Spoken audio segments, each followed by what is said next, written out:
Welcome back to Daily Carnivore. I have another full day of eating for you, and I am so excited about specifically the breakfasts, which we'll get into because we are making biscuits and gravy. Well, minus the biscuits. So we're making gravy.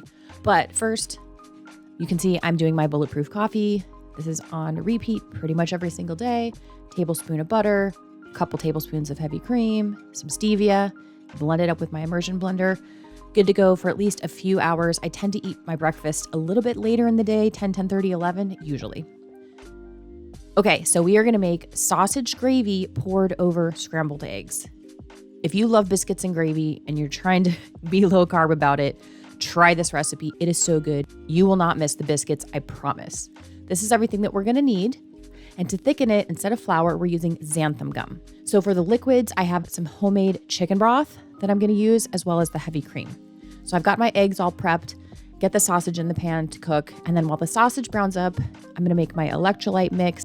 So I'll get my drink made up and then back to the gravy. So I've added in the broth, which is maybe half a cup, and then a third of a cup, quarter cup of the heavy cream. And then I'm going to go in with my xanthan gum, and this is a quarter teaspoon I think I used here for this serving, but obviously scale that up or scale that down depending on the liquids that you're adding. There's information on the back of the package that'll help guide you with that. Then I'm adding some salt and a lot of pepper and some onion powder and garlic powder. So really just season this to your taste, whatever you like in gravy.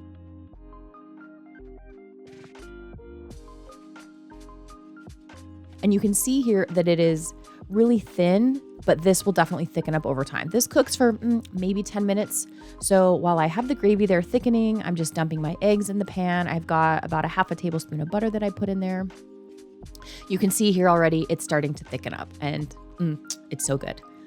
So once my eggs are done, I'm going to pull those and get them in a bowl, and then the gravy is pretty much there. I'm just going to let this stay on the heat for another couple of minutes while I get the eggs plated up, and then it's time for breakfast. Put this over eggs. I promise you will not miss the biscuits. But if you're doing kind of a low carb version, this would be good over an English muffin or some other kind of a low carb bread. You could also do that as well. But come on, tell me that does not look so good. It is so good, I promise. You have to try it. Here are my breakfast macros. This is a big meal. This does also include the coffee too. So I tend to have really big breakfasts. And then as you'll see here, really light lunches. I get these hot links from Costco. They are so, so good. If you like hot food, spicy food, you're going to really like these. I think just a couple of carbs in the sausage link. So maybe put that on your list next time you go to Costco. So for dinner, we are doing a beef chuck roast in the pressure cooker. So this is kind of a set it and forget it.